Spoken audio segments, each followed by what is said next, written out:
Under the vast, unforgiving Texas sky of 1889, Emma Woodward stood motionless in her borrowed wedding gown. Her father had sealed the arrangement with a handshake and a deed transfer. The groom, Jeremiah Blackwood, was a legend in Cottonwood County. 82 years of ruthless business dealings had built an empire that stretched across 3 territories. His weathered face showed no emotion as he claimed his bride, his cold eyes calculating his newest acquisition. Emma's trembling hands betrayed the terror she concealed behind her veil. This was no marriage of love or even convenience. It was a transaction. What would become of a young woman sold to a man whose cruelty was as legendary as his fortune? Before we jump back in, tell us where you're tuning in from. And if this story touches you, make sure you're subscribed, because tomorrow I've saved something extra special for you. The Woodward homestead sat like an aging sentinel at the edge of Cottonwood Creek. Once prosperous, the white paint now peeled in the relentless Texas sun, a visible testament to the family's declining fortunes. Sarah Woodward's hands moved mechanically through the morning bread dough, her eyes fixed on the window where Emma sat beneath the oak tree. Unaware these were her final hours of girlhood. The mother's heart ached with a pain no words could soothe. "You've done right by us all, Sarah," Thomas Woodward said, entering the kitchen. His eyes held the haunted look of a man who'd gambled away his daughter's future. "Blackwood will tear down every board of this house if I don't make good." "She's 19, Thomas," Sarah whispered. "Barely lived at all. And her brothers and sisters. What of them?" His voice cracked. "One sacrifice saves 5 lives. The arithmetic is cruel but clear." Outside, Emma read to her younger siblings, her voice painting worlds beyond their dusty patch of Texas.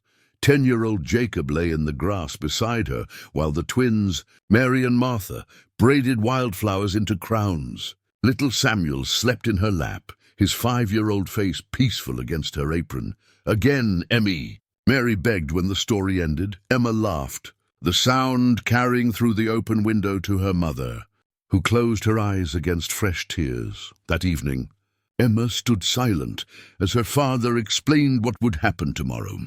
Her siblings watched wide-eyed from the stairs as their sister's face drained of color.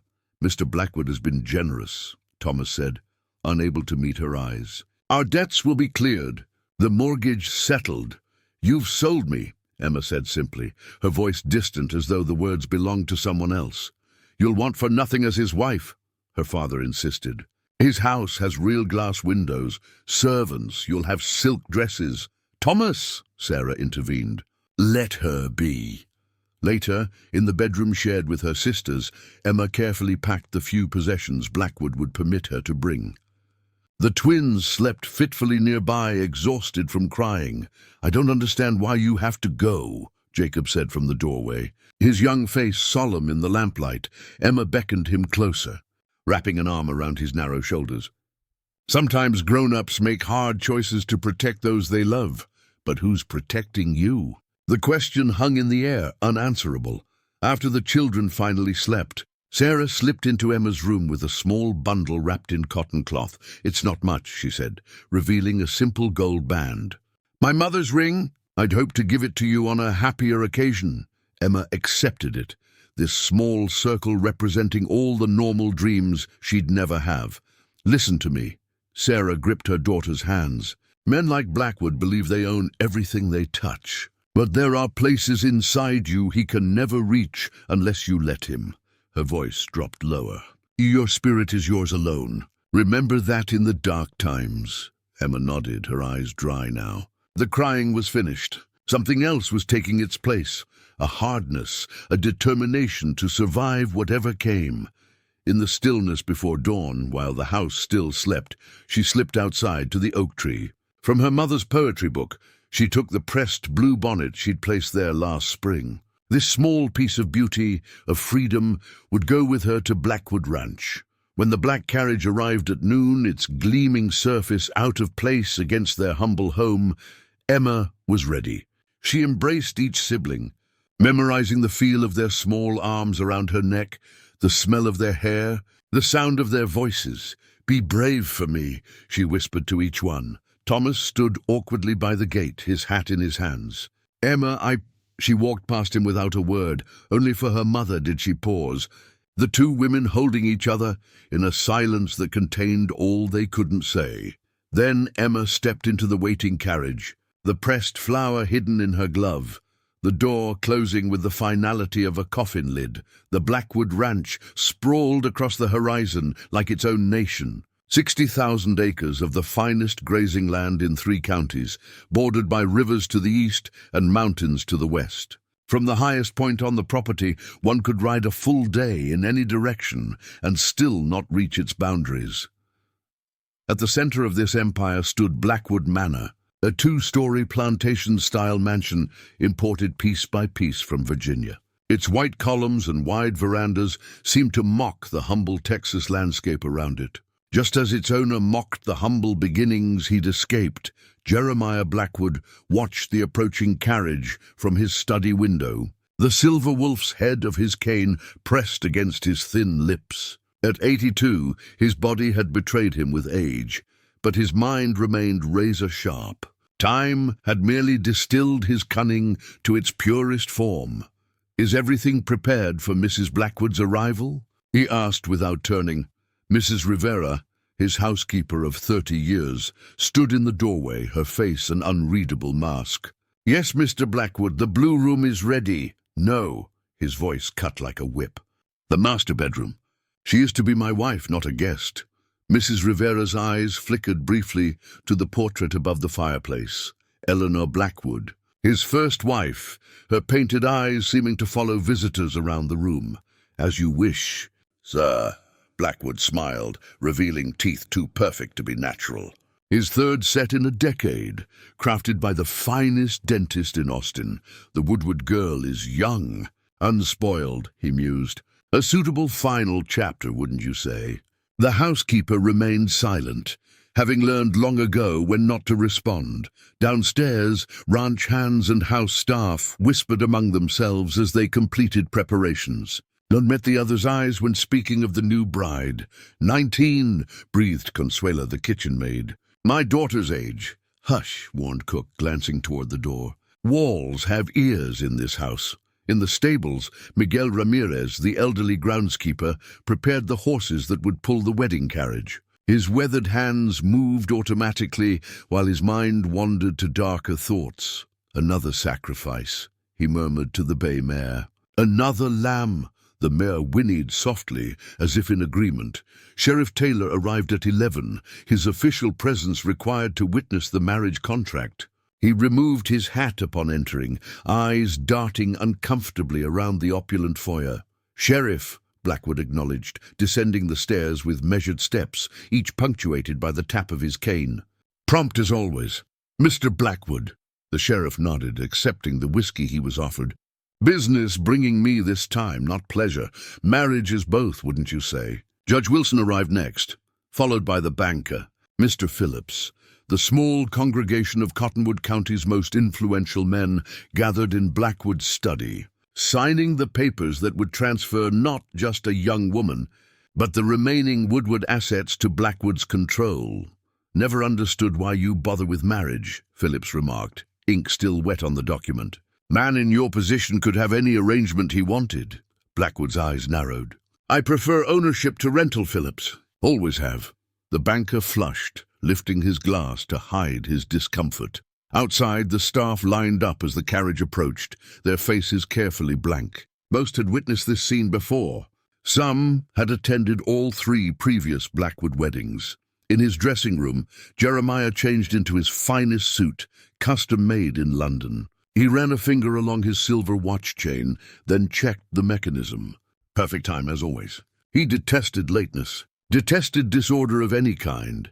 His reflection showed a tall man, still straight-backed despite his years. Silver hair and beard impeccably groomed. Only his hands betrayed his age, spotted, veined, but still strong enough to grip his cane with punishing force when necessary.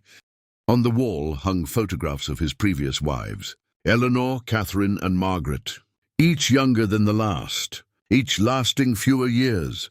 "This one will be different," he told his reflection. "This one will give me what I need." The carriage wheels crunched on the gravel driveway below. Blackwood lifted his cane, running one finger along the silver wolf's head, feeling its teeth beneath his thumb. "Show time," he whispered. The grandfather clock in Blackwood's foyer chimed 11 as Emma was led upstairs by Mrs. Rivera. The housekeeper's face remained impassive, but her hand on Emma's elbow was gentler than necessary. "The ceremony is at noon," she explained, her Spanish accent softening the words. "I am to help you prepare." The guest room was larger than the entire upper floor of Emma's family home. Blue silk wallpaper, a four-poster bed with lace hangings, a marble washstand with silver fittings. Luxury designed to impress rather than comfort. "Your trunk has been unpacked," Mrs. Rivera gestured to the wardrobe. "But Mr. Blackwood has provided wedding clothes." On the bed lay a dress of ivory satin, clearly expensive yet oddly old-fashioned. Beside it, a wooden box contained jewelry, pearl earrings, a diamond necklace, and an ornate hairpin topped with more pearls. "These belong to Mrs. Eleanor Blackwood," the housekeeper said quietly. "The first Mrs. Blackwood." Emma touched the satin dress with trembling fingers. "She's deceased?" "They all are." Mrs. Rivera made the sign of the cross. "You will be the fourth Mrs. Blackwood." Outside, carriages began arriving. Through the window, Emma watched Cottonwood County's elite in their Sunday finery. Women with parasols, men in dark suits, all coming to witness her humiliation. Mrs. Rivera helped Emma into the ivory dress, which hung loose at the bodice and tight at the hips. The reflection in the mirror showed a stranger, a child playing dress-up in a dead woman's clothes. "Hold still," Mrs. Rivera commanded, twisting Emma's hair into an elaborate style. She pushed the pearl hairpin deep into the coiled braids, its sharp edge scraping Emma's scalp. Emma gasped at the sudden pain. "I apologize," said Mrs. Rivera, though her eyes held something like satisfaction. "The pin is difficult to secure." A droplet of blood trickled down behind Emma's ear, soaking unseen into her collar. At the foot of the grand staircase, Thomas Woodward waited awkwardly in his best suit, now painfully shabby against the mansion's opulence. His eyes widened at the sight of his daughter transformed. "Emma," he began, "you look—" "Where is Mother?" Emma interrupted, her voice flat. "Watching the little ones." He offered his arm. "The twins were upset. Samuel has a fever." Emma noted what remained unsaid, that her mother couldn't bear to watch this transaction completed. The ceremony took place in Blackwood's study rather than a church. Judge Wilson presided, his jowly face solemn, as he recited words about honor and cherish that sounded obscene in this context. Sheriff Taylor and Mr. Phillips served as witnesses, both avoiding Emma's eyes. Jeremiah Blackwood spoke his vows with the precision of a man concluding a business deal. When he placed the gold band on Emma's finger, his grip was possessive, his smile triumphant. "I now pronounce you man and wife," the judge concluded. "Mr. Blackwood, you may kiss your bride." Blackwood's lips against hers were dry as paper, his breath smelling of tobacco and decay. Emma stood motionless, feeling the pearl hairpin dig deeper with each passing second. The wedding feast followed in the formal dining room. 20 guests seated at a mahogany table, long enough to accommodate 3 times their number. Emma was positioned at one end, Blackwood at the other. The physical distance between them, a cruel mockery of the intimacy to come. Sarah Woodward arrived midway through the meal, slipping in quietly with red-rimmed eyes. She embraced her daughter with desperate strength before taking a seat beside her husband, who drank too much and laughed too loudly. "You've done well for yourself." "Thomas," proclaimed Mr. Phillips, raising his glass, "from debtor to father-in-law of the richest man in the county." Thomas's smile faltered as he glanced at his daughter's pale face. As afternoon faded to evening, guests began to depart. Each farewell felt to Emma like another door closing, another witness to her fate walking away. The Woodwards were the last to leave. Sarah pressed something into Emma's palm during their final embrace, a small bottle. "Lavender oil," she whispered. for comfort. Then they were gone, and Emma stood alone in the grand foyer of her new home, the pearl hairpin a constant reminder of the pain beneath the surface of her new life. Blood had dried in her hair, invisible to others but acutely felt with every movement of her head. Upstairs, a bell rang. Mrs. Rivera appeared at Emma's side. "Mr. Blackwood summons you," she said. "It is time."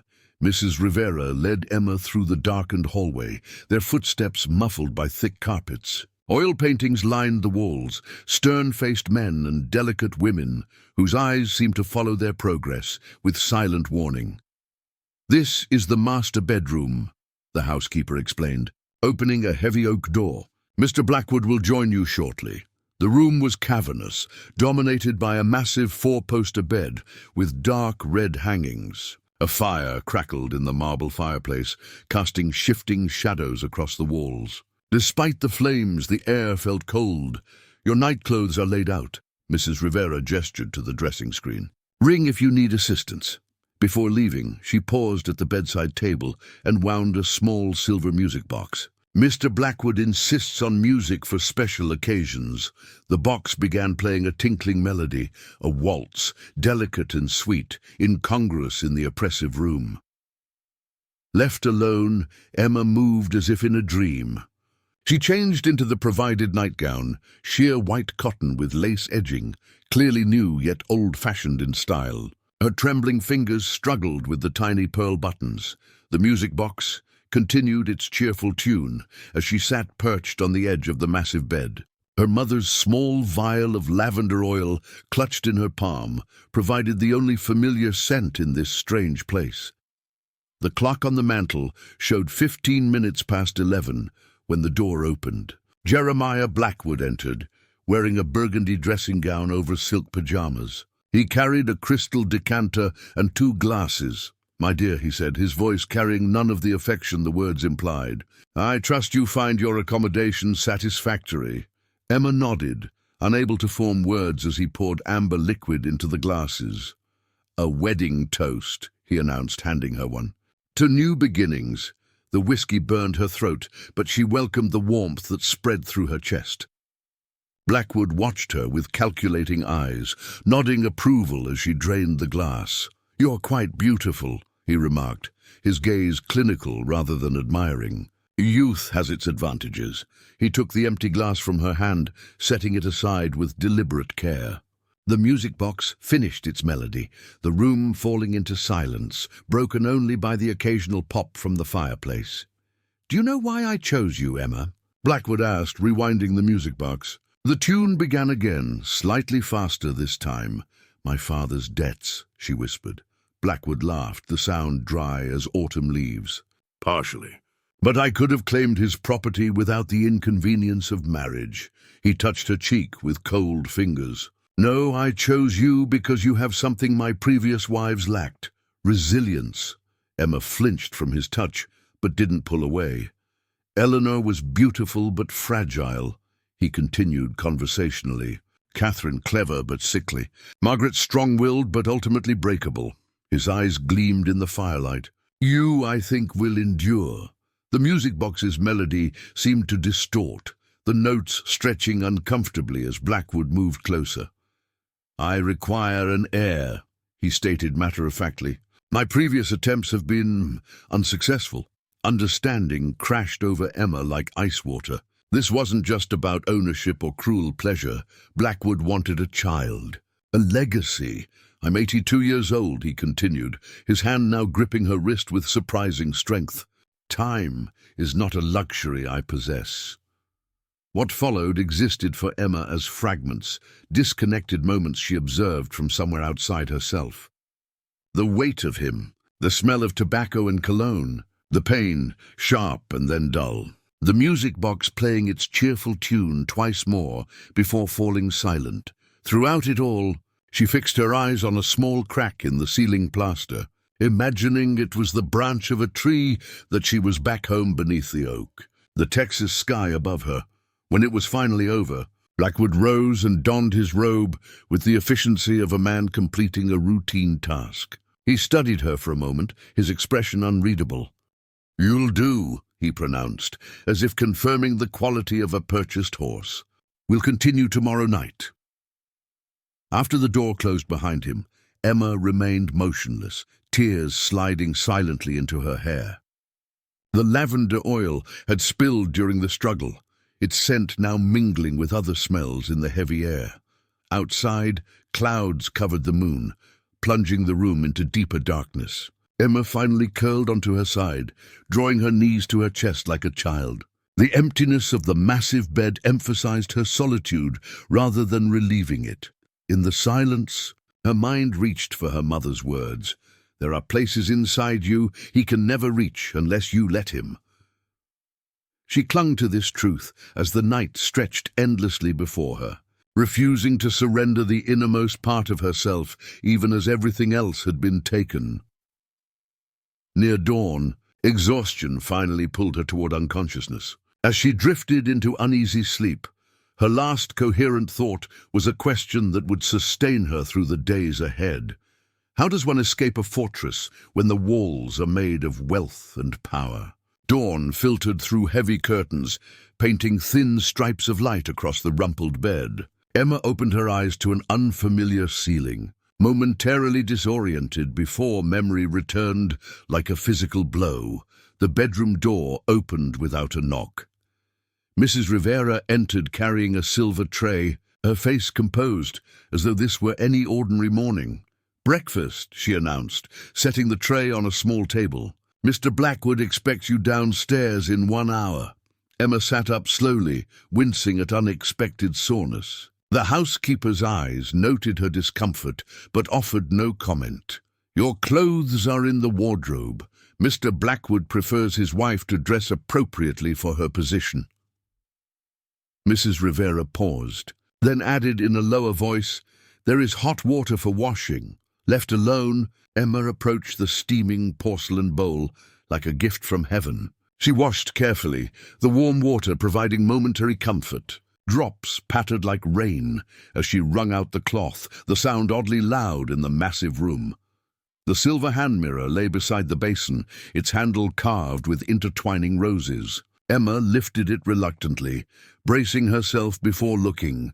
The face that greeted her seemed both familiar and strange, the same features but somehow altered. Shadows beneath her eyes testified to the sleepless night. A small bruise at her collarbone peeked above her nightgown. But it was the expression in her eyes that truly marked the change, a guarded watchfulness that hadn't existed yesterday. "Mrs. Blackwood," she whispered to her reflection, testing the foreign name. It sounded like someone else entirely. The wardrobe yielded dresses far finer than any she'd owned, silks and wools in somber colors suited to a woman 3 times her age. She chose the simplest, a navy blue day dress with minimal trimming. Even so, the quality of the fabric felt extravagant against her skin. Downstairs, the dining room stretched before her like a cathedral, morning light streaming through tall windows onto the polished table. Jeremiah Blackwood sat at the far end reading a newspaper, a half-empty plate before him. "Good morning, my dear," he said without looking up. Punctual. "I appreciate that." Emma took the indicated seat, separated from her husband by 20 feet of gleaming mahogany. A maid immediately appeared to serve coffee and eggs, moving with the silent efficiency of someone trained to be invisible. "Sleep well?" Blackwood inquired, finally folding his newspaper. Emma nodded mechanically. "Good, now then." He dabbed his napkin to his lips. "Let us discuss your duties as Mrs. Blackwood." What followed was essentially a business meeting. Blackwood outlined her responsibilities with the precision of a military commander: supervision of household staff, maintenance of social obligations, management of correspondence, and, of course, evening attendance in the master bedroom. "You will have an allowance for clothing and personal items," he continued. "Mrs. Rivera will accompany you for purchases in town. You are not to leave the property unescorted." Emma sipped her coffee, using the cup to hide her expression. "You may use the gardens, library, and drawing room freely. My study, the east wing, and the basement are restricted." "Understood?" "Yes." she managed her first word of the morning. Blackwood smiled, revealing those two perfect teeth. Excellent. Now, regarding social matters, as my wife, you will be expected to host dinner for my business associates monthly. The first is next week. Mrs. Rivera will instruct you on proper etiquette. Emma stared at her untouched eggs, her stomach too tight for food. Questions? He asked, checking his pocket watch. She gathered her courage. May I write to my family? Of course. His easy agreement surprised her. Though I'll review your correspondence before it's sent. Family ties are important, provided they don't interfere with your primary loyalties. After breakfast, Blackwood departed for business in town, the clip of his cane on marble fading as he left. The moment the front door closed, Emma felt her shoulders drop from their rigid posture. Mrs. Rivera appeared as if summoned by the change. Come, I will show you the house. The tour was overwhelming, room after room of opulent furnishings, valuable artifacts, and unwelcoming grandeur. The library provided the only moment of genuine pleasure, its floor-to-ceiling shelves offering potential escape through books. In the garden, Emma paused to breathe fresh air, her first moment outdoors since arriving. An elderly man tended roses nearby, his weathered hands moving with gentle precision. He glanced up, meeting her eyes briefly before looking away. That's Miguel, Mrs. Rivera explained. Our gardener. Been here longer than anyone. Something in the old man's gaze had seemed familiar, a guardedness that mirrored her own. A fellow prisoner in this gilded fortress. The master returns at 6, Mrs. Rivera reminded her. You should rest before then. The unspoken implication hung in the air between them. Emma nodded, understanding now what rest meant. Preparation for the night to come. Weeks passed, marked by the relentless rhythm of the grandfather clock in the main hall. Its sonorous chimes divided Emma's days into predictable segments.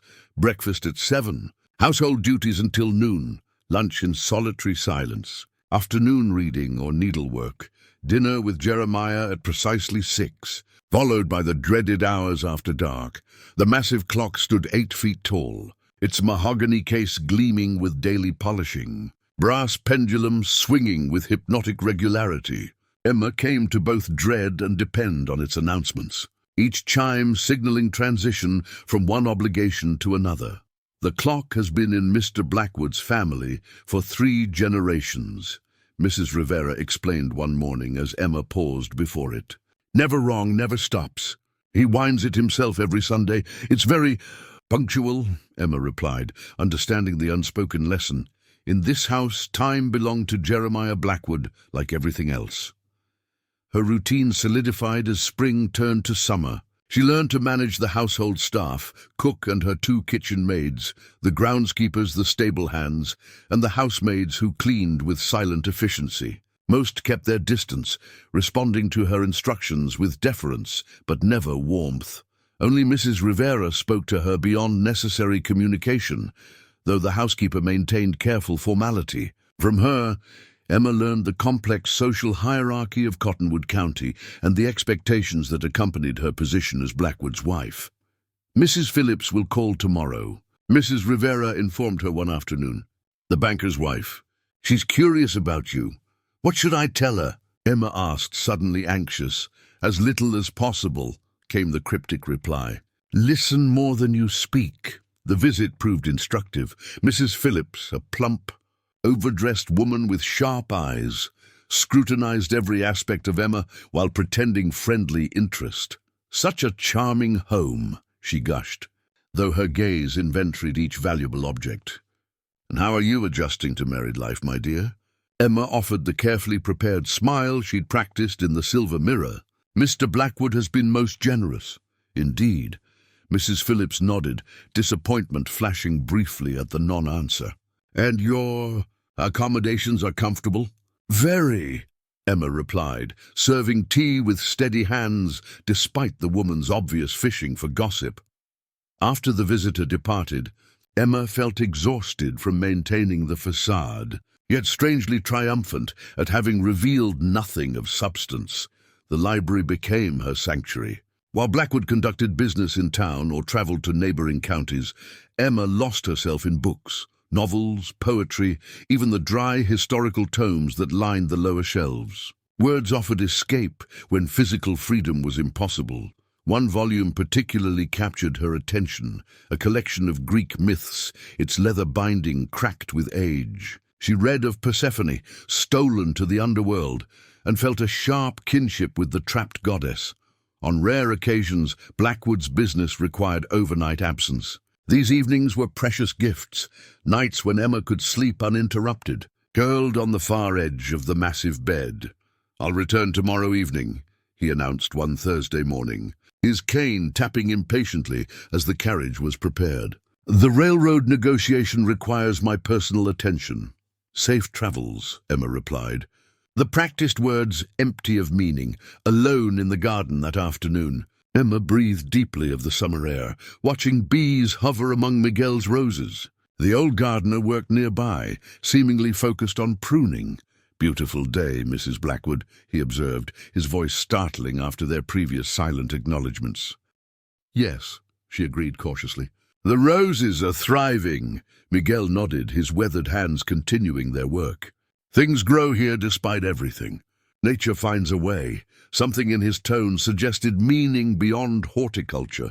Emma glanced toward the house, confirming no windows overlooked their position.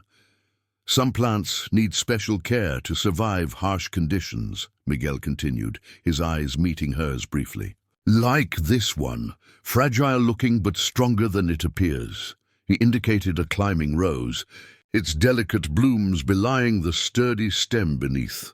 That night, the grandfather clock struck 9 as Emma sat in the library, the myth book open in her lap. The house creaked and settled around her, different sounds emerging when Blackwood was absent. A soft knock at the door made her start. Mrs. Rivera entered, carrying a small bundle. "A letter arrived for you," she said, her voice unusually quiet. "From your mother." Emma reached for it eagerly, then hesitated. "Did Mr. Blackwood—" "He's not here to review it," the housekeeper interrupted, "and will not return until tomorrow." Their eyes met in silent understanding. Mrs. Rivera placed the letter in Emma's hand, then departed without another word. Alone with the first communication from home, Emma broke the seal with trembling fingers. The clock continued its steady ticking, measuring out moments of stolen freedom in a house where time itself seemed owned by another. 3 months into her marriage, Emma knew Blackwood Manor as well as her childhood home, all except the forbidden East Wing. Its locked doors remained a mystery, mentioned only in hushed tones by staff who crossed themselves when passing its shadowed hallway. Blackwood's business in Austin was expected to keep him away for 2 full days, a rare extended absence. The freedom, though temporary, felt intoxicating. "I'll air out the master bedroom," Emma informed Mrs. Rivera over breakfast, "and perhaps reorganize the library shelves." The housekeeper nodded approval of these appropriate wifely tasks. "I'll be in town this afternoon," she replied. "Cook has requested supplies, and the new linens need collection." Opportunity arrived in the form of this unexpected privacy. After confirming the staff were occupied with outdoor tasks, Emma retrieved the ring of house keys from Blackwood's study drawer, a forbidden action she'd observed him perform dozens of times. Her heart pounded as she approached the East Wing's main door, trying keys with trembling fingers until a brass one turned with a satisfying click. Cool, stale air greeted her as the door swung open. Unlike the rest of the house, no daily cleaning brightened these rooms. Sheets draped furniture like shrouds, dust motes dancing in thin beams of light, filtering through closed curtains. The first room held nothing remarkable, a parlor furnished in an older style, everything perfectly preserved but unused. The second contained paintings stacked against walls, landscapes and portraits deemed unworthy of display. The third door resisted, requiring 3 different keys before yielding. Inside, Emma discovered what appeared to be a lady's sitting room, frozen in time. Unlike the other spaces, this one contained personal items, a shawl draped across a chair, books on a side table, A half-finished embroidery hoop abandoned mid-stitch. Eleanor, Emma whispered, recognizing the first wife's domain from photographs. A writing desk stood in the corner, its surface neat but not empty. A leather-bound diary lay precisely centered, a dried flower marking a page. Beside it sat a small box carved from ivory, yellowed with age and decorated with intricate roses. The box was locked, but a tiny key in the desk drawer opened it easily. Inside, Emma found treasures, both precious and disturbing.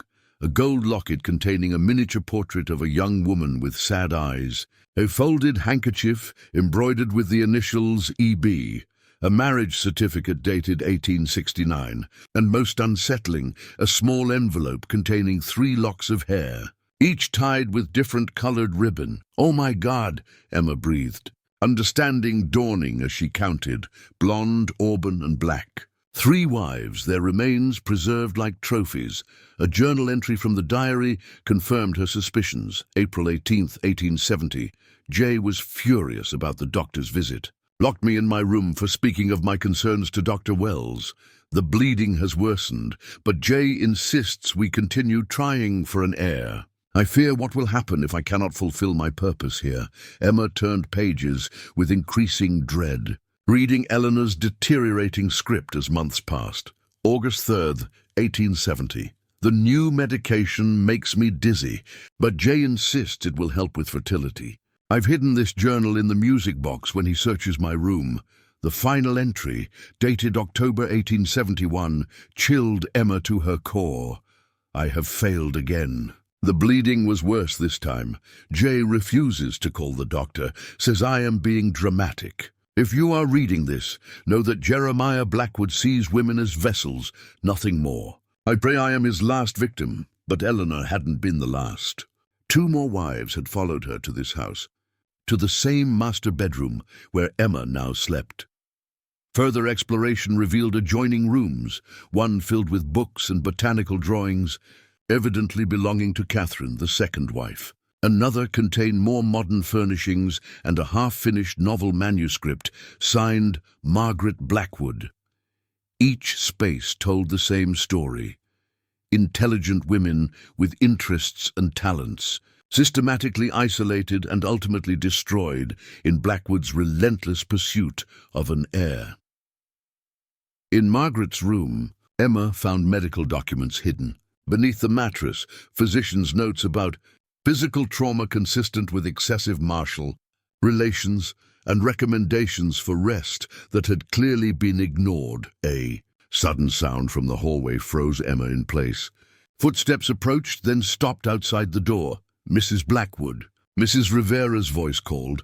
Emma quickly returned the ivory box to the desk.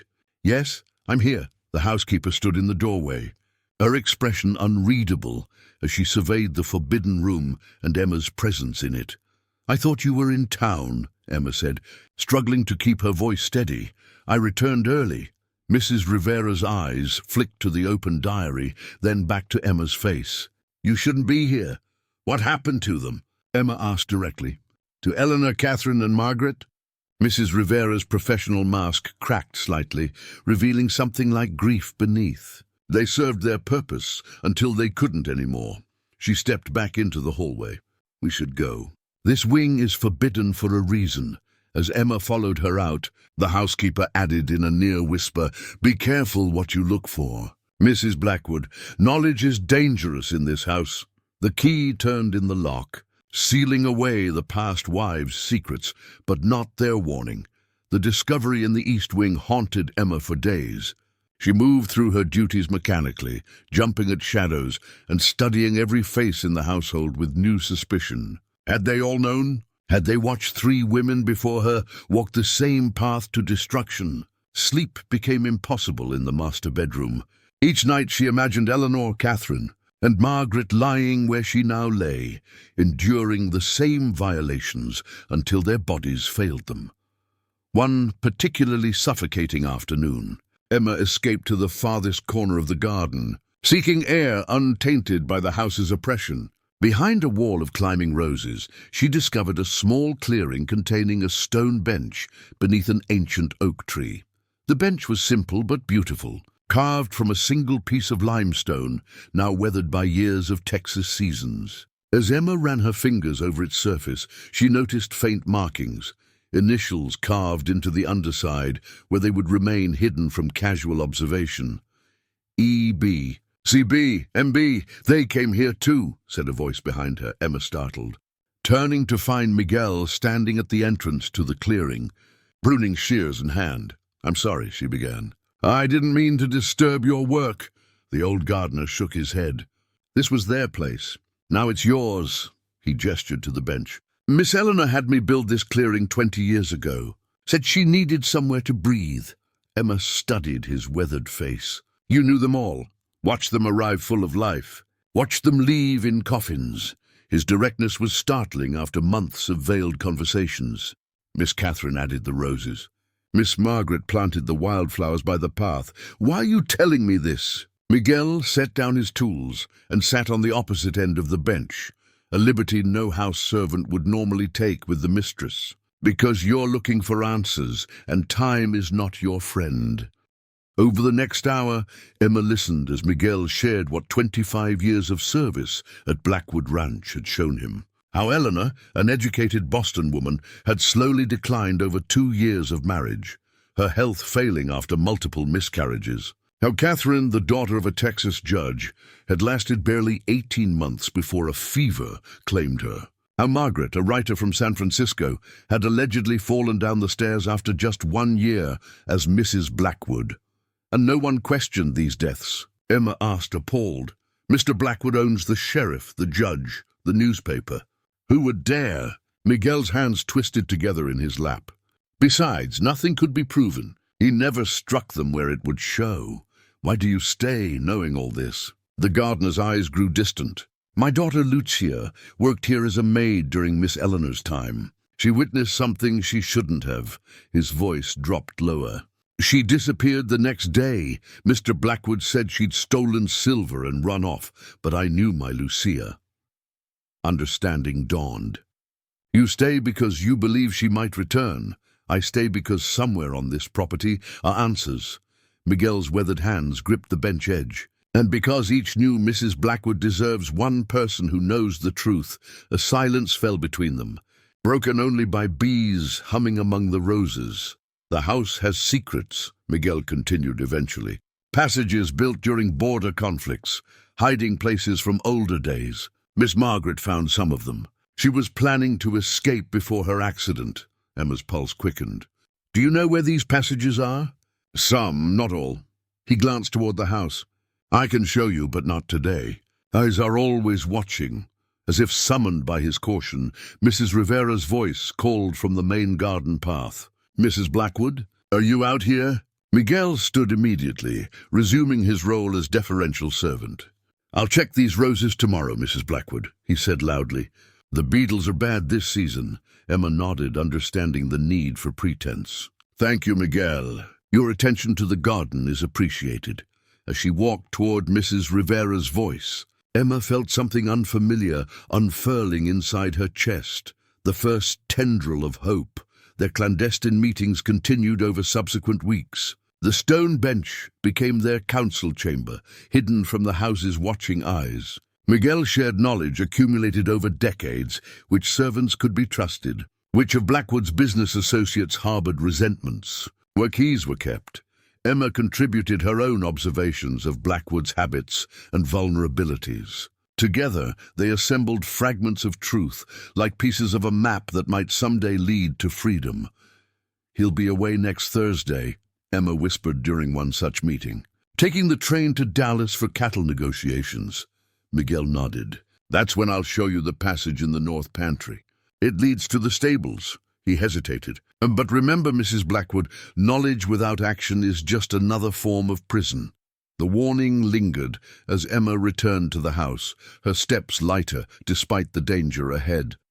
The stone bench and its hidden initials had shown her something vital.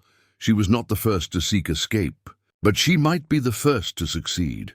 Autumn painted the Texas landscape in muted golds and browns, the summer's punishing heat finally relenting. 6 months into her marriage, Emma noticed subtle changes in the household's rhythm, centered around its aging master. Jeremiah Blackwood had always been precise in his habits: whiskey after dinner, never more than 2 fingers in the crystal decanter that had belonged to his father. But as September faded into October, Emma observed the level in that decanter dropping more rapidly each evening. "Is there anything else you require, sir?" she asked one night, fulfilling her duty to inquire before retiring. Blackwood sat in his leather chair, the firelight reflecting off the crystal as he poured a 3rd generous serving. His hand trembled slightly, a weakness he would have never tolerated in earlier months. "Sit," he commanded, gesturing to the chair opposite his. It was an unusual request. Their evenings rarely included conversation. Emma obeyed, folding her hands in her lap to conceal their tension. 6 months, he stated, studying the amber liquid rather than her face. Half a year with no results. She understood his meaning immediately. Despite his nightly demands, her body had not conceived the air he so desperately wanted. "Perhaps in time," she offered carefully. His laugh was bitter. "Time is the one commodity I cannot purchase, my dear." He drained his glass, immediately refilling it. "Dr. Harrison will examine you tomorrow." Emma's stomach tightened. "I don't think that's necessary." It wasn't a suggestion. The crystal decanter clinked sharply against his glass, his control slipping. "The problem may be identified and corrected." The examination was humiliating, clinical hands prodding and measuring, while Blackwood waited in his study for the physician's report. Afterward, Emma sat in her room, feeling violated in yet another way, waiting for the verdict on her body's failure. Raised voices from downstairs drew her to the hallway. Standing at the railing, she could hear Blackwood's angry tone. "Unacceptable," he snapped. "There must be something to be done." Dr. Harrison's response was measured. "Mr. Blackwood, I've told you before, the issue likely isn't with your wife. At your age—" "Enough!" Something crashed. The crystal decanter against a wall, Emma guessed from the sound of splintering glass. "I want solutions, not excuses." "The treatments I've suggested—" "Useless, all of them," Blackwood interrupted. 3 months of tonics and special diets, and nothing to show for it. Emma retreated to her room, this new information settling like a weight. The problem wasn't her body's resistance. It was his age working against his obsession. The treatments hadn't been for her benefit, but for his. That night, Blackwood didn't summon her to the bedroom. Instead, Emma found him still in his study past midnight, a new decanter already half empty, his normally immaculate appearance disheveled. "My father had his first son at 65, he said without preamble when he noticed her in the doorway. "His second at 70. It can be done." "You should rest," Emma suggested, maintaining her wifely concern, despite the relief his disinterest provided. He waved dismissively. "Harrison is a fool. I'll call for specialists from Austin." The specialists came, 3 different physicians over the following weeks, each departing with Blackwood's anger following them down the driveway. The crystal decanter became his constant companion, emptied and refilled with increasing frequency. With her husband distracted by his health obsession, Emma found unexpected freedom to move through the house. She used this liberty to meet more regularly with Miguel, mapping escape routes and gathering information. His business partners are circling, Miguel informed her during one garden meeting. "They smell weakness. Mr. Phillips from the bank visited the stablemaster yesterday, asking about Mr. Blackwood's daily routine." "What does that mean for us?" Emma asked. "It means powerful men are preparing for his fall. When predators fight, sometimes smaller creatures escape notice." The household staff noticed the changes. Too, Mrs. Rivera began taking orders from Emma, without first confirming with Blackwood, a subtle shift in authority that spoke volumes. "The master requires his medication at precise intervals," the housekeeper instructed one morning, showing Emma a cabinet filled with bottles and powders. "Twice before meals, once before bed." He often forgets. The unspoken message was clear. Blackwood was becoming dependent on Emma's care, a vulnerability she'd never anticipated. One evening, as she delivered his medication, Emma found him staring at the portrait of Eleanor above the fireplace, the ever-present crystal decanter empty beside him. "Do you believe in curses, Mrs. Blackwood?" he asked, his voice slightly slurred. "I believe in consequences," she replied carefully, his bloodshot eyes fixed on her face. Eleanor said something similar before the end, that I would never have what I truly wanted. He attempted to pour more whiskey, finding the decanter empty. Perhaps she was right. For the first time, Emma saw not the terrifying figure who had purchased her like cattle, but an old man consumed by desperate legacy building, his body betraying him one system at a time. The realization brought no sympathy, only strategic clarity. Blackwood's decline offered opportunity. His weakness was her strength. The emptying crystal decanter measured not just his increasing dependence on whiskey, but the draining away of the power that had once seemed absolute. Winter descended on the ranch, bringing bitter north winds that rattled windows and slipped through cracks in the grand house's aging facade. 8 months into her captivity, Emma received what she'd nearly stopped hoping for, a letter from home. Mrs. Rivera delivered it with the morning tea tray. "From your mother," she said simply, placing the envelope on Emma's lap before withdrawing. The small embroidery scissors Emma kept in her sewing basket provided the perfect tool to carefully slit the envelope's seal. She extracted the pages with trembling fingers, her mother's familiar handwriting bringing an ache of homesickness so acute it momentarily stole her breath. "My dearest Emma, I pray this letter finds you well, though I fear what well might mean in your circumstance. Your father finally permitted me to write after months of refusals. He says Mr. Blackwood has been generous beyond the original arrangement, sending additional funds that have allowed us to repair the house and purchase new livestock. Samuel recovered from his fever. The twins ask for you daily. Jacob works alongside your father now, growing so tall you might not recognize him. They all miss you terribly, as do I." Emma paused, blinking back tears before continuing. "I won't pretend that what we've done, what your father has done, was right or forgivable. Each night I lie awake knowing we sacrificed you for our comfort. The weight of that knowledge is crushing me slowly. Your father forbids discussion of you or Mr. Blackwood. He uses the money freely but cannot meet my eyes when I mention your name. I believe shame, when ignored, festers like poison." The letter continued with news of neighbors and small-town happenings, information that should have comforted but instead underscored how life continued without her, the wound of her absence healing over for everyone but herself. Then, near the end, her mother's handwriting changed, becoming smaller and more hurried. "What I write next must remain between us. Your father would prevent this letter if he knew its contents. I've heard rumors about Mr. Blackwood's previous wives. Terrible whispers. A cousin of Judge Wilson's wife told me in confidence that the last, Mrs. Blackwood, Margaret, had written to her family of fear and cruelty shortly before her accident. I don't know if you're truly safe. My darling girl, I pray that you are. But if you are not, know that whatever you must do to protect yourself carries my blessing. The money means nothing if you are suffering.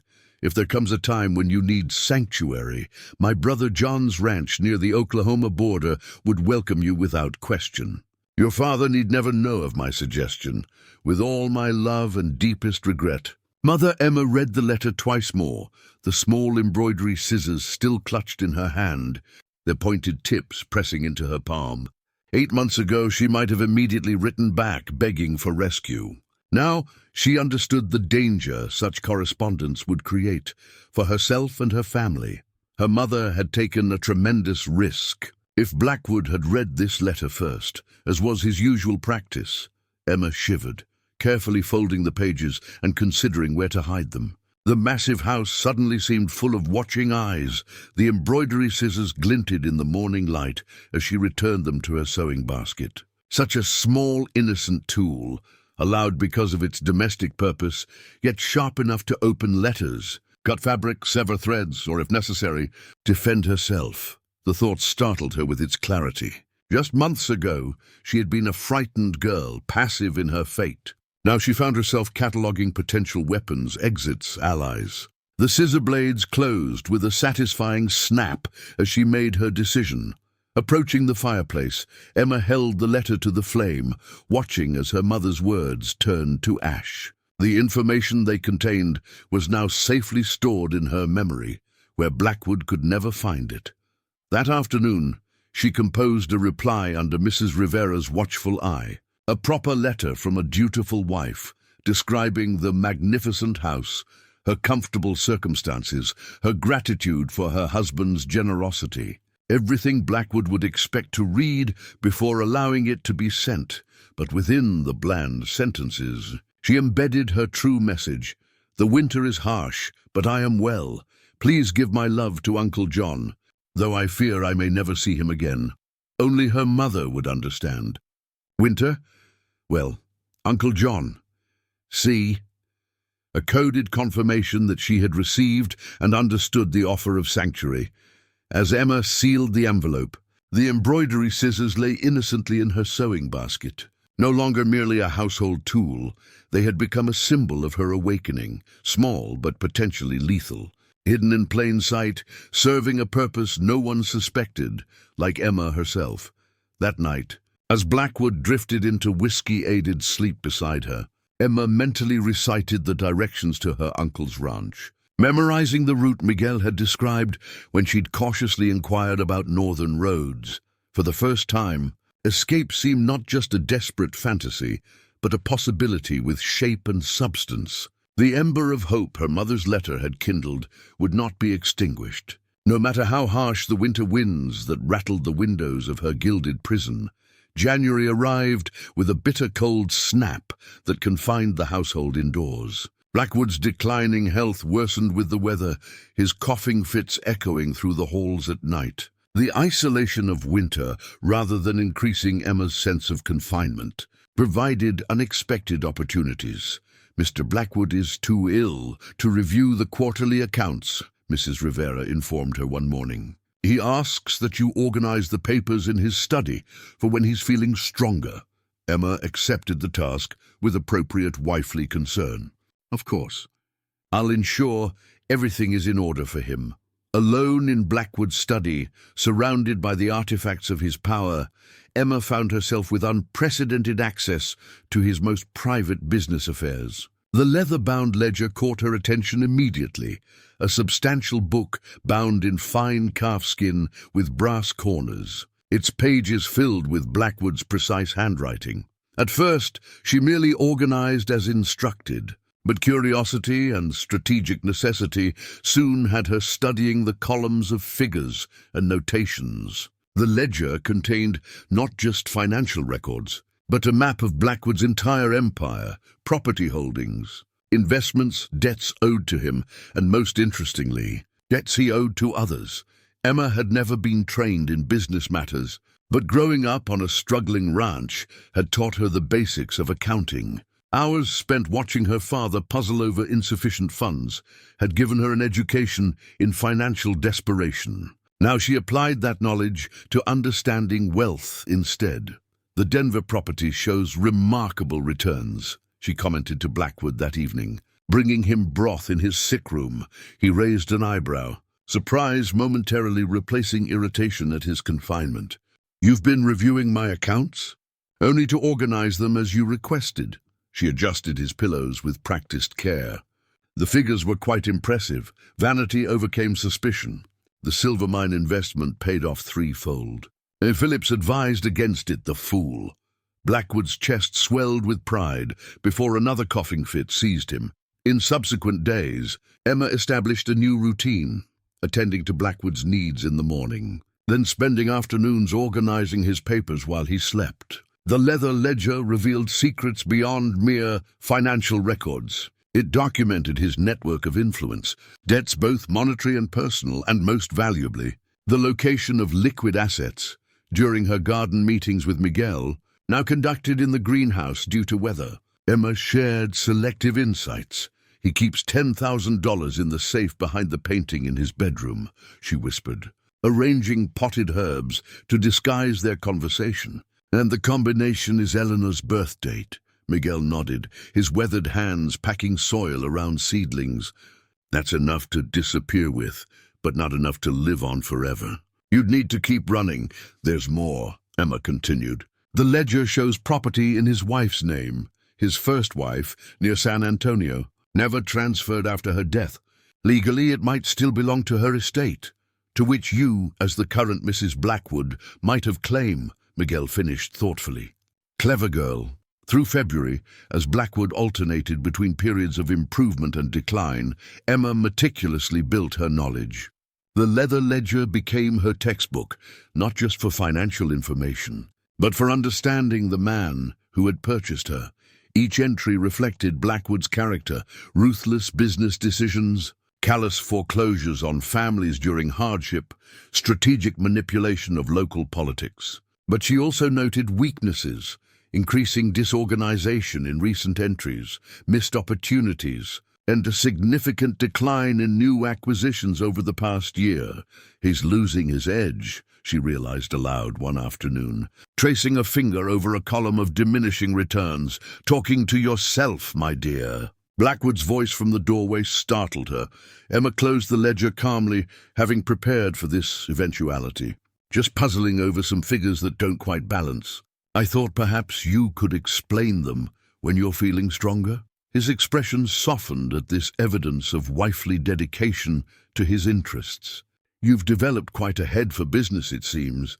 I find I have an aptitude for it, she replied truthfully. Understanding how assets and liabilities connect is fascinating. Blackwood approached, examining her work with critical eyes. Finding nothing amiss, he patted her shoulder with something almost like affection. Perhaps you'll prove more valuable than anticipated. The irony of his statement that her value to him was increasing just as she planned her. Escape was not lost on Emma.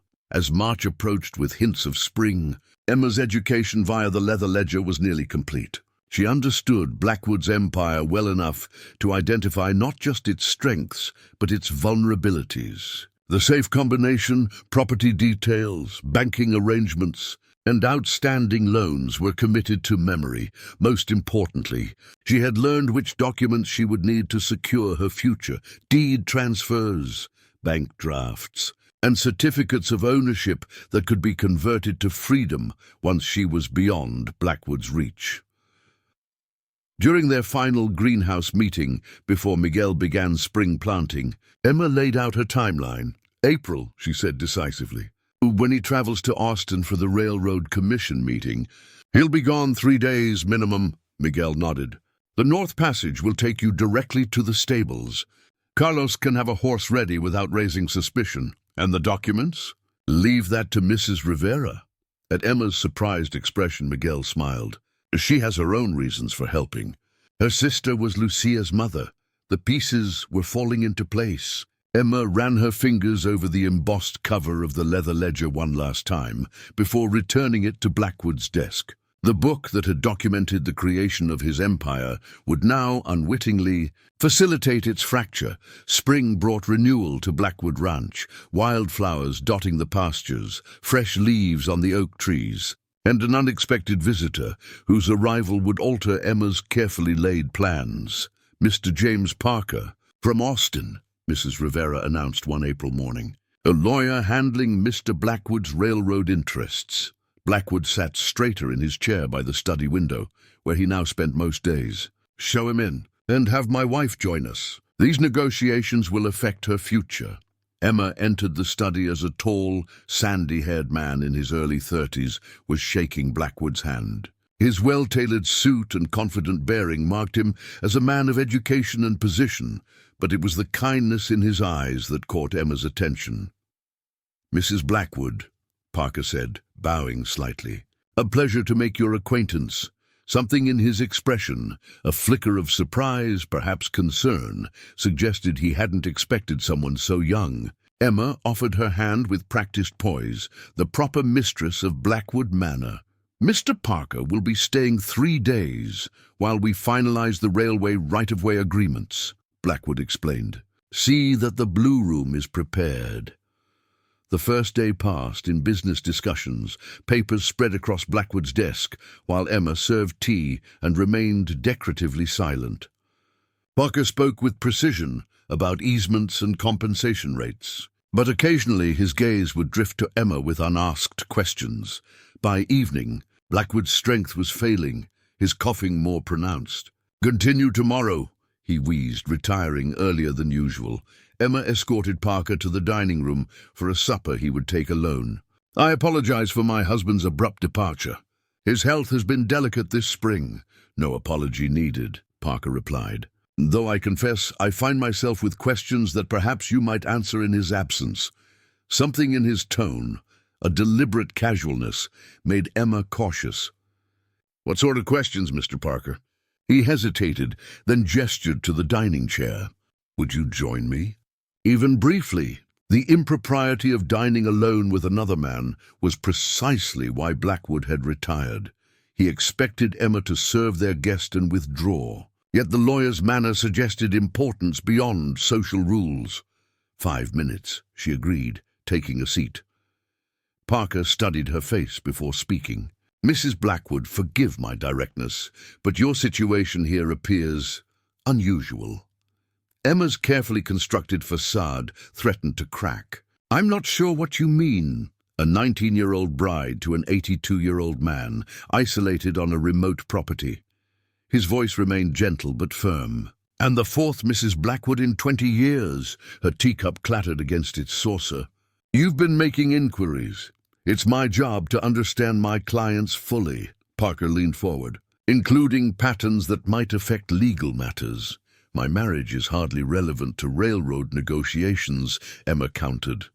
"Perhaps not. But your welfare is relevant to my conscience." He glanced toward the door, then lowered his voice.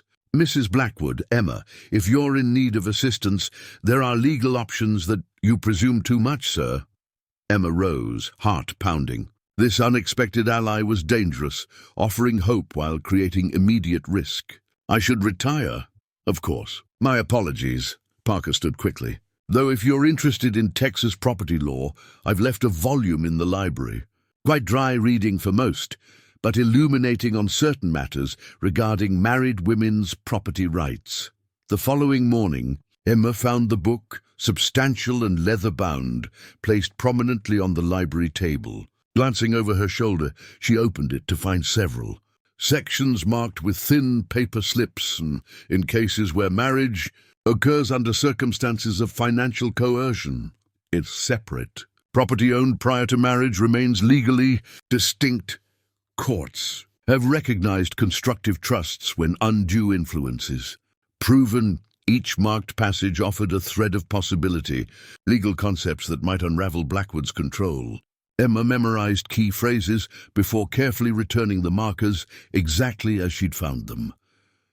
Over the next 2 days, she and Parker established a careful dance of communication. Brief conversations in hallways, seemingly casual remarks about legal precedents, discussions about Austin that contained embedded information about resources available there. The Women's Aid Society on Congress Avenue does remarkable work, he mentioned while they walked in the garden, Blackwood watching from his window. "My sister serves on their board." Emma nodded, understanding the message beneath his words. Blackwood's suspicion grew visibly. He began interrupting their conversations, dismissing Emma from rooms where business was discussed, watching her with narrowed eyes at dinner. On Parker's final evening, as Emma poured after-dinner coffee, Blackwood's hand closed around her wrist with bruising force. "You seem quite interested in our guest's conversation." "My dear," he observed, his voice dangerously soft. "Mr. Parker's stories of Austin society are entertaining," she replied evenly, though her pulse raced beneath his grip. "Indeed." Blackwood's eyes shifted to Parker. "Though perhaps my wife has monopolized too much of your attention." Parker met the older man's gaze without flinching. "Not at all. Mrs. Blackwood has been the perfect hostess." After an uncomfortable silence, Blackwood released Emma's wrist. "You'll excuse us, my dear. Mr. Parker and I have final contracts to review." That night, Emma endured Blackwood's renewed attentions, his way of asserting ownership after perceived threat.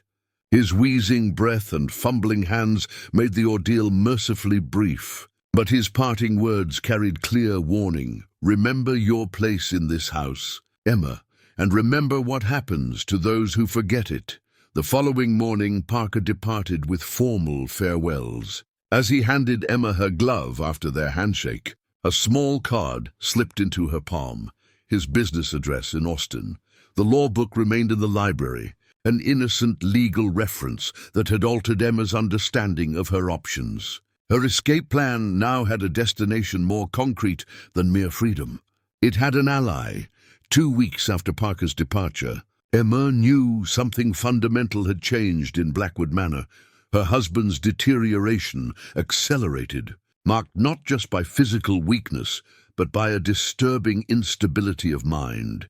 He was up at 3 this morning, wandering the East Wing, Mrs. Rivera whispered as they prepared breakfast trays, talking to Eleanor as if she were still alive, Emma's hands stilled on the linen napkin she was folding.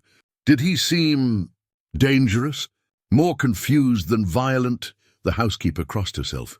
But confusion can lead to danger. That afternoon confirmed Mrs. Rivera's warning. Emma found Blackwood in the locked room of the East Wing, surrounded by his previous wife's belongings, their personal items scattered across the floor as if he'd been searching for something. Jeremiah, she said cautiously, using his given name for the first time. Dr. Harrison is waiting to examine you. Blackwood turned, his eyes feverishly bright in his gaunt face. There you are. I've been looking everywhere. Emma stepped carefully into the room, maintaining distance. Let's get you back to your room. You need rest. Rest? He laughed, a terrible hollow sound. There's no time for rest. The baby needs a nursery. Ice formed in Emma's stomach. There is no baby, Jeremiah. Not yet. His smile revealed teeth that suddenly seemed too large for his wasted face. But soon. I've seen it in my dreams. A son at last. He turned to a cabinet she hadn't noticed before, unlocking it with shaking hands to reveal shelves of children's toys, wooden horses, miniature tea sets, and several porcelain dolls in varying states of preservation. For my children, he explained, lifting a particularly elaborate doll with blonde curls and a lace-trimmed dress. I've been collecting since Eleanor. Always prepared, you see. Emma took another step backward. Dr. Harrison is waiting, she repeated. Eleanor failed me, Blackwood continued, as if she hadn't spoken. Catherine, too. Margaret showed promise, but then... He made a dismissive gesture. Accidents happen. The clinical detachment in his voice chilled her more than anger would have. But you, he turned, cradling the porcelain doll like an infant. You're different, stronger. Our son will be perfect. He approached, extending the doll toward her. When Emma didn't move to take it, his expression darkened. Take it, he commanded, voice suddenly hard. Practice. You'll be holding our real child soon enough.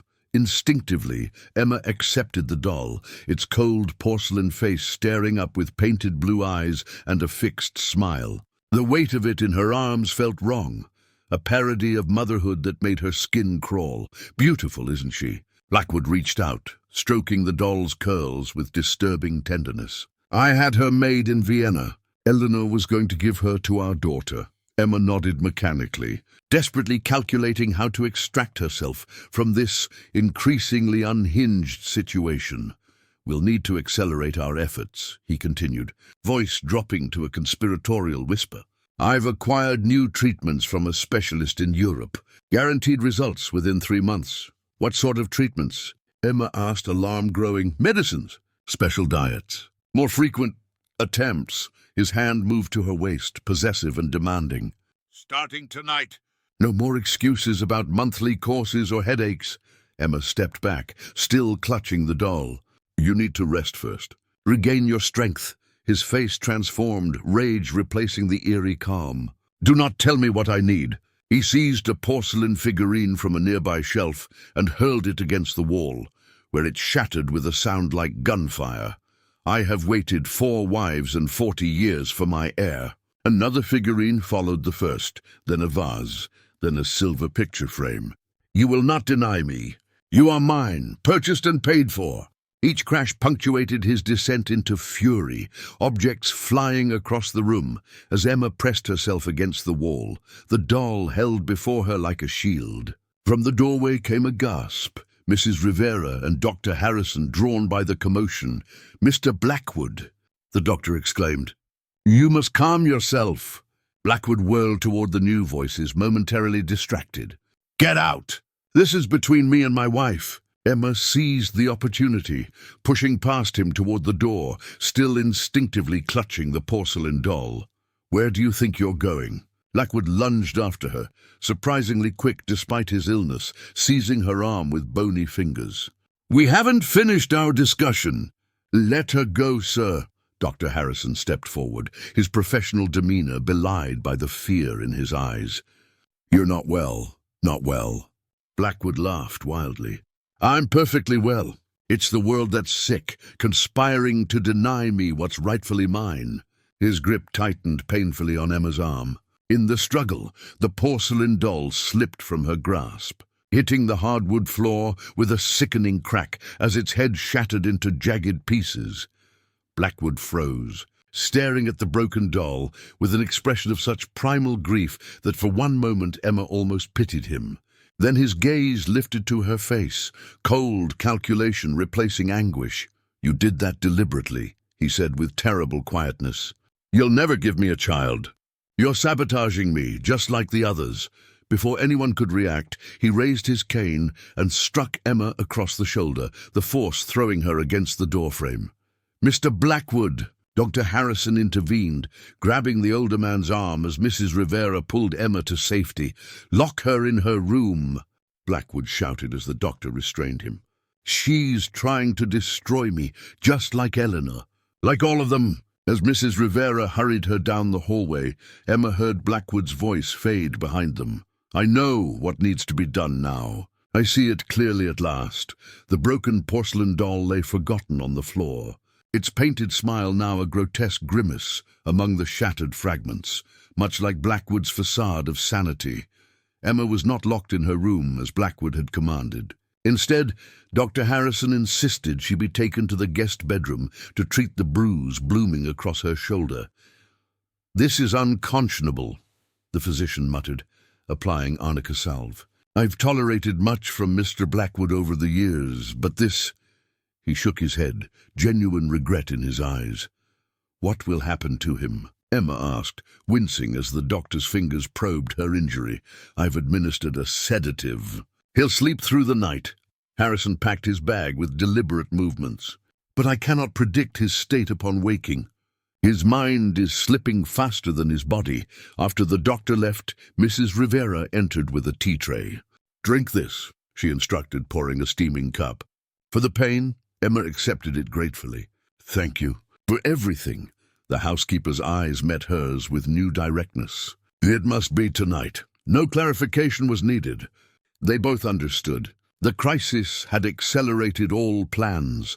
"Miguel will come at midnight," Mrs. Rivera continued, voice barely above a whisper. "The master will not wake before morning, but we cannot risk waiting." Alone in the unfamiliar bedroom, Emma gathered her thoughts. The confrontation in the East Wing had changed everything. Blackwood's violence had crossed a threshold, from calculated cruelty to unpredictable danger. His final words echoed in her mind. "I know what needs to be done now." She had no doubt what he meant. Like his previous wives, she had become an obstacle to be removed. At precisely midnight, a soft knock sounded at her door. Miguel stood in the darkened hallway, his weathered face grave. "We must hurry," he whispered. "Carlos has prepared the bay mare. She's the strongest for distance riding." Emma nodded, already dressed in her simplest gown with sturdy boots beneath. Her small bag contained only essentials, a change of clothes, her mother's letter, Parker's business card, and a pouch of jewelry she could sell if necessary. Miguel pressed something cold and heavy into her palm, an iron skeleton key, ancient and intricately patterned. "This opens the north passage," he explained as they moved silently down the servants' staircase. "And any door in the original part of the house." It was the master key before Mr. Blackwood had the main locks changed. Emma clutched the key tightly, feeling its weight, not just metal, but history and promise. This small object would transform her from prisoner to free woman. The kitchen stood empty, the banked fire casting just enough light to navigate. Miguel moved to a paneled wall beside the large hearth, pressing a section that clicked softly and swung inward to reveal a narrow passage. "Follow this to the end," he instructed. "It leads directly to the back of the stable. Carlos is waiting with provisions and directions." Emma hesitated at the threshold of freedom. "What about you, Mrs. Rivera? He'll know you helped me." Miguel smiled sadly. "We have our own plans. Do not worry about us. I can't just leave you to his revenge." "Child," Miguel interrupted gently, "we have survived in this house for decades. We know its secrets better than its master does." He pressed a folded paper into her hand. "These are the documents you need. Property deeds, bank information. Mrs. Rivera collected them from his safe." Emma's throat tightened. "Oh, why are you helping me, truly?" "Because 20 years ago I failed to help Eleanor, and Catherine, and Margaret," his eyes reflected old grief, "and my daughter Lucia, who witnessed too much and paid with her life." Emma embraced him impulsively. "I'll find a way to repay this debt, live free. That is repayment enough." He gently pushed her toward the passage. "Now go. Dawn comes quickly." Before entering the tunnel, Emma remembered one crucial task. Hurrying to Blackwood's study, she used the skeleton key to unlock his desk drawer, retrieving the package she'd hidden there weeks before, $10,000 in banknotes, gradually pilfered from his safe during his illness. The study door creaked suddenly. Emma froze, cash clutched to her chest as Mrs. Rivera slipped inside. "I thought you might come here," the housekeeper whispered. "One more item you should take." She handed Emma a small leather pouch. Inside lay Blackwood's signet ring, the symbol of his authority. "Used to seal all important documents. His fingers have grown too thin for it," Mrs. Rivera explained. "He keeps it here rather than admit his weakness. With this and his signature from the documents I provided, no one will question your authority to access his accounts." The women shared a look of perfect understanding. This wasn't just theft, it was justice, claimed in the only currency Blackwood truly valued. Back at the secret passage, Miguel waited anxiously. "Hurry now. I'll seal the entrance behind you." Emma clutched the skeleton key, feeling its teeth dig into her palm. "What if I get lost?" "The path only goes one way." He handed her a small oil lamp. "Follow it true, and you'll find freedom." The passage was narrow but mercifully straight, the packed earth floor smooth from centuries of secret use. Emma imagined Eleanor, Catherine, and Margaret planning similar escapes, perhaps walking this very path in their minds, but never in reality. "I'll succeed where you couldn't," she whispered to their memories. The tunnel ended at a wooden door, reinforced with iron bands. The skeleton key turned smoothly in its lock, the mechanism yielding with a satisfying click that sounded like possibility. Emma emerged behind the stables, where Carlos waited with a saddled horse and small pack of provisions. The night sky stretched above, stars brilliant in the clear April air. "Ride north until dawn," he instructed quietly, helping her mount. "Then east toward the rising sun. Follow the creek bed to avoid leaving tracks. Don't stop until you reach Miller's Crossing." Emma settled into the saddle, the mare shifting beneath her. She pressed the skeleton key into Carlos's hand. "Return this to Miguel. It belongs with those who know the house's secrets." With a final nod of gratitude, she nudged the horse forward. As Blackwood Ranch disappeared behind her, Emma felt the weight of the past year lifting with each hoofbeat. The skeleton key had unlocked more than just a door. It had opened the way to her future, a path entirely her own for the first time since that fateful wedding day. Dawn painted the eastern sky in hesitant strokes of pink and gold as Emma urged her mare across Miller's Creek. The water ran high with spring melt, reaching the horse's chest at the deepest point. Cold spray soaked Emma's skirts, but she welcomed the discomfort as proof of her journey's reality. 6 hours of hard riding had put 15 miles between her and Blackwood Ranch. Not enough. Never enough until state lines were crossed and new identities established. Carlos had provided a small brass compass among the provisions, a simple instrument with a cracked glass face, but a true needle. Emma consulted it regularly, adjusting her course northeast toward the Oklahoma border, where her uncle's ranch offered sanctuary. By mid-morning, Emma reached a fork in the creek. Following Carlos's instructions, she guided the mare into the eastern branch, riding in the shallow water for half a mile to obscure their tracks before emerging onto a game trail through dense woods. The compass needle wavered, then settled on north. Emma adjusted her course accordingly, the small brass instrument becoming her most trusted companion. Unlike people, it had no motives, no deceptions, only unwavering purpose. In a small clearing, she finally allowed the horse rest. While the mare grazed, Emma inventoried her resources: dried beef and hardtack, a water skin, the stolen money sewn into her petticoats, and the documents Mrs. Rivera had provided, enough to start a new life if she could escape pursuit. The compass sat in her palm, sunlight glinting off its brass casing. Emma remembered her father teaching Jacob to navigate by such an instrument, never bothering to include her in the lesson. "Girls don't need to find their way," he'd said dismissively. "That's what husbands are for." "How wrong you were, father," she murmured, returning the compass to her pocket. By afternoon, hunger and exhaustion competed for Emma's attention. The mare's pace had slowed, foam flecking her dark neck. They needed proper rest, but stopping meant risking capture. Blackwood would have discovered her absence by now. Would he pursue her himself, despite his illness? Or send hired men to retrieve his property? As if summoned by her fears, the distant sound of hoofbeats reached her. Emma urged the mare into denser forest, finding cover behind a fallen oak. The compass clutched in her trembling hand provided small comfort as she counted 3 riders passing along the main trail she had recently abandoned. "Spread out," a man's voice commanded. "Check the creek bed." She can't have gotten far. Emma recognized Phillips, the banker, among the search party. Of course, Blackwood would enlist his business associates, men who owed him favors or feared his influence, men who would consider retrieving a runaway wife a simple business transaction. When the riders disappeared from view, Emma consulted her compass again.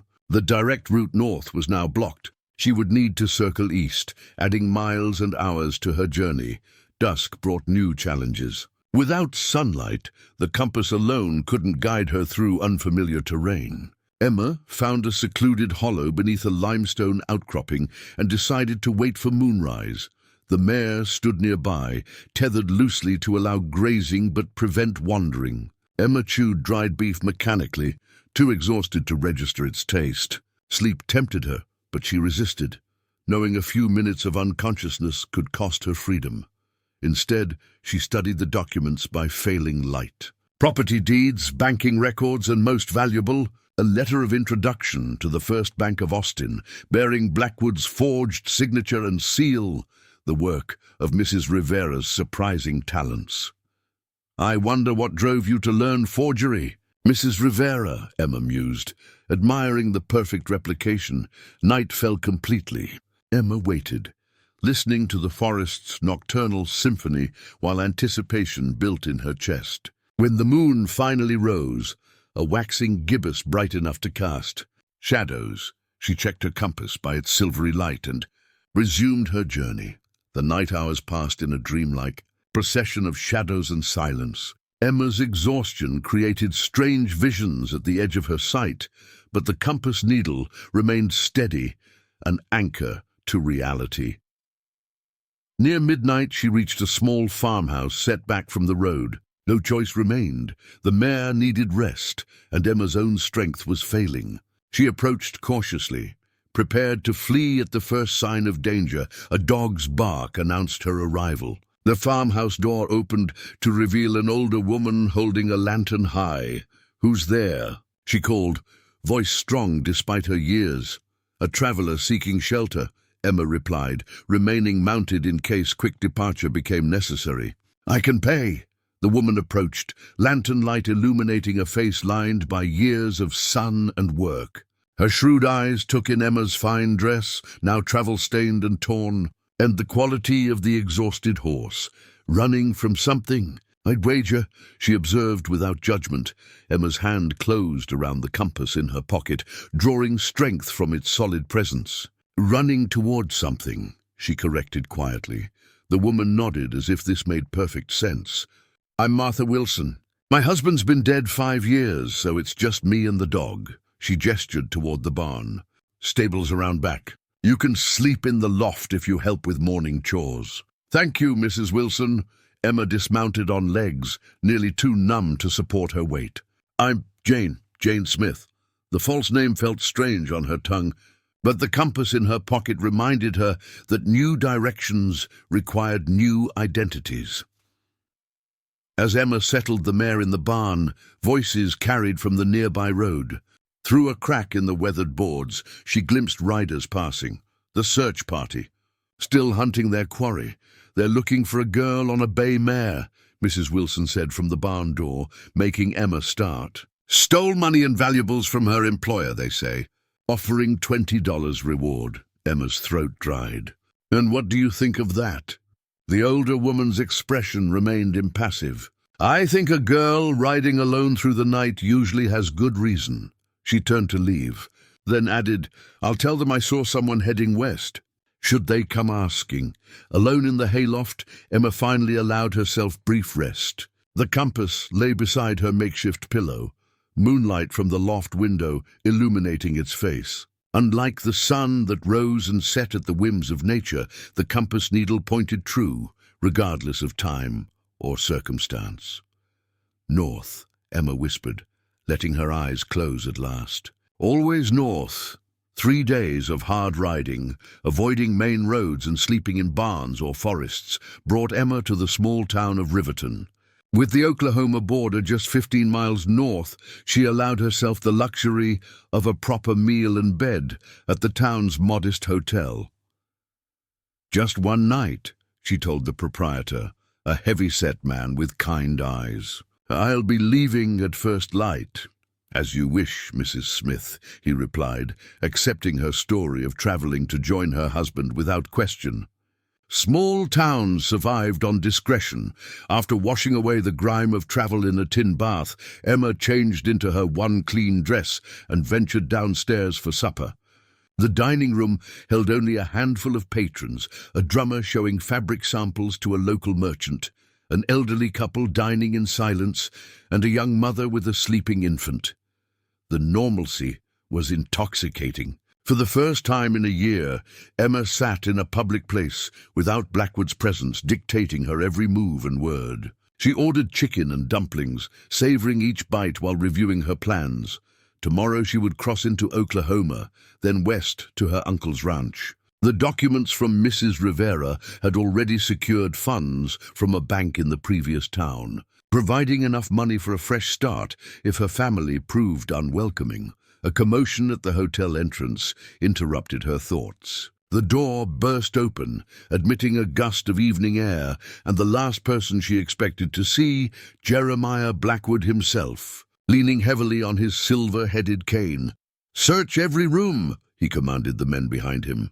"I want her found immediately." Emma froze, her spoon suspended halfway to her mouth. How had he tracked her here? And how had he managed the journey in his weakened state? As if sensing her gaze, Blackwood turned. Their eyes met across the dining room, his lighting with triumphant fury. "There she is," he cried, jabbing his cane toward her. "My wayward wife." The other diners turned to stare as Emma stood slowly, calculating her options. The back door lay 10 paces behind her, but Blackwood's men were already moving to block potential exits. "Mr. Blackwood," she acknowledged with remarkable steadiness. "I'm surprised to see you so far from home." He approached, each tap of his cane on the wooden floor marking the diminishing distance between them. Despite his illness, rage had energized him, bringing color to his gaunt face. "Did you think I wouldn't find you?" he demanded, close enough now that she could smell the familiar tobacco and cologne. "That I would allow you to steal from me and simply disappear?" "I took nothing that wasn't rightfully mine," Emma replied, aware they now had an audience. This was no longer a private matter between husband and property, but a public spectacle, exactly what Blackwood had always avoided. "Rightfully yours." He laughed harshly. "I purchased you from your father like a broodmare. Everything you have, I provided." The hotel proprietor stepped forward, concern evident on his face. "Sir, perhaps this is a matter best discussed privately. Stay out of this." Blackwood snapped, raising his cane as if to strike the man. "No." Emma's voice cut through the tension. "This concerns everyone present. Let them hear how Jeremiah Blackwood treats his wives. All four of them." Whispers rippled through the small crowd now gathering. Blackwood's face contorted with fury. "You dare!" he hissed, closing the remaining distance. The silver wolf's head of his cane pointed at her heart like a weapon. "After everything I've given you?" "Given?" Emma didn't retreat. "You've taken everything from me, my freedom, my dignity, my choice, just as you did with Eleanor, Catherine, and Margaret." The names of his previous wives, spoken aloud in public, seemed to physically strike him. Blackwood staggered slightly, then rallied. "Lying little thief," he snarled. "You'll return to the ranch immediately. Your punishment awaits." "I'm never going back," Emma stated, each word deliberate and clear. "Our marriage is over." Something dangerous flashed in Blackwood's eyes. "No one leaves me. No one." His cane rose with surprising speed, but Emma had anticipated the move. She stepped aside, allowing the silver wolf's head to strike the table instead of her body. Plates crashed to the floor as hotel guests gasped. "Stop this at once!" the proprietor demanded, signaling to stable boys who had gathered at the commotion. "I'll have no violence in my establishment." Blackwood ignored him, advancing on Emma again. "You belong to me," he growled. "The law says so. These people can't help you." "The law also has opinions on men who abuse their wives," Emma countered loudly. "On men whose previous wives died under suspicious circumstances." The gathered crowd murmured, several men moving protectively closer to Emma. "Miss," one offered, "do you need assistance?" Blackwood's composure shattered entirely. "She's my wife." "My property!" he shouted, spittle flying from his lips. "I'll have you all ruined. I own half this county." "Not this county," the hotel proprietor corrected grimly. "You have no power here, Mr. Blackwood." Emma met her husband's gaze steadily. "It's over, Jeremiah. Go home." "Never." He raised the cane again, lunging toward her with surprising strength. Several men moved to intervene, but before they could reach him, Blackwood suddenly clutched his chest, his face contorting with pain rather than rage. The silver-headed cane clattered to the floor as he staggered, gasping for breath. "Help him!" Emma commanded, instinct overriding hatred. The town doctor, summoned from his dinner at the far table, rushed forward as Blackwood collapsed. His examination was brief and conclusive. "His heart has given out," he announced, looking up from the still form. "He's gone." A stunned silence fell over the dining room. Emma stared at the man who had dominated her life for a year, now reduced to an empty shell on a hotel floor. Beside him lay the silver-headed cane, its shaft snapped from the fall, the wolf's head separated from its body, like its owner. The symbol of Blackwood's authority had broken at the moment of his greatest fury. The power he had wielded so ruthlessly had, in the end, been as fragile as the wood beneath the silver veneer. The sheriff arrived minutes later, taking statements from witnesses who unanimously described Blackwood's aggressive behavior and subsequent collapse. When he questioned Emma, she answered truthfully, presenting the marriage certificate and property documents Mrs. Rivera had provided. "So you're his widow now," the sheriff concluded, studying the papers. "Yes," Emma replied, the words strange on her tongue. "His fourth and final widow." 2 months after Jeremiah Blackwood's death, Emma stood on the front porch of Blackwood Ranch, now Woodward Farm, watching the sunset paint the Texas sky in shades of amber and gold. Summer heat shimmered across the land that stretched to the horizon. 60,000 acres that the courts had confirmed belonged to her as Blackwood's legal widow. The probate process had revealed surprises. Despite his threats and manipulations, Blackwood had never changed his will after marrying Emma. Perhaps he hadn't expected to die so soon, or perhaps his deteriorating mind had simply forgotten. Whatever the reason, she had inherited everything: the land, the businesses, the investments, and the debts of gratitude and fear that bound the county to the Blackwood name. "The last delivery from town has arrived," Miguel announced, approaching from the stables. His position had changed from servant to foreman. Though Emma suspected he had always been the one truly managing the ranch operations. "Thank you." She smiled, still marveling at how freely her expressions came now. "Is it everything we requested?" "And more." Miguel indicated a small, burlap-wrapped object among the supplies. "That special item you ordered from Austin." Emma unwrapped it carefully. A foot-tall oak sapling, its roots carefully packed in damp soil. "Perfect," she murmured, cradling the young tree. "We'll plant it at sunset." Inside, the house had transformed. Gone were the heavy drapes that had kept rooms in perpetual shadow, replaced with light curtains that welcomed sunlight. Blackwood's hunting trophies and intimidating portraits had been removed, the walls now bare, until Emma could commission art that brought joy rather than fear.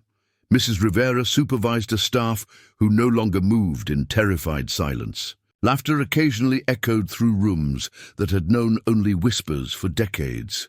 "Mr. Parker has arrived," the housekeeper announced, her formality softened by a genuine smile.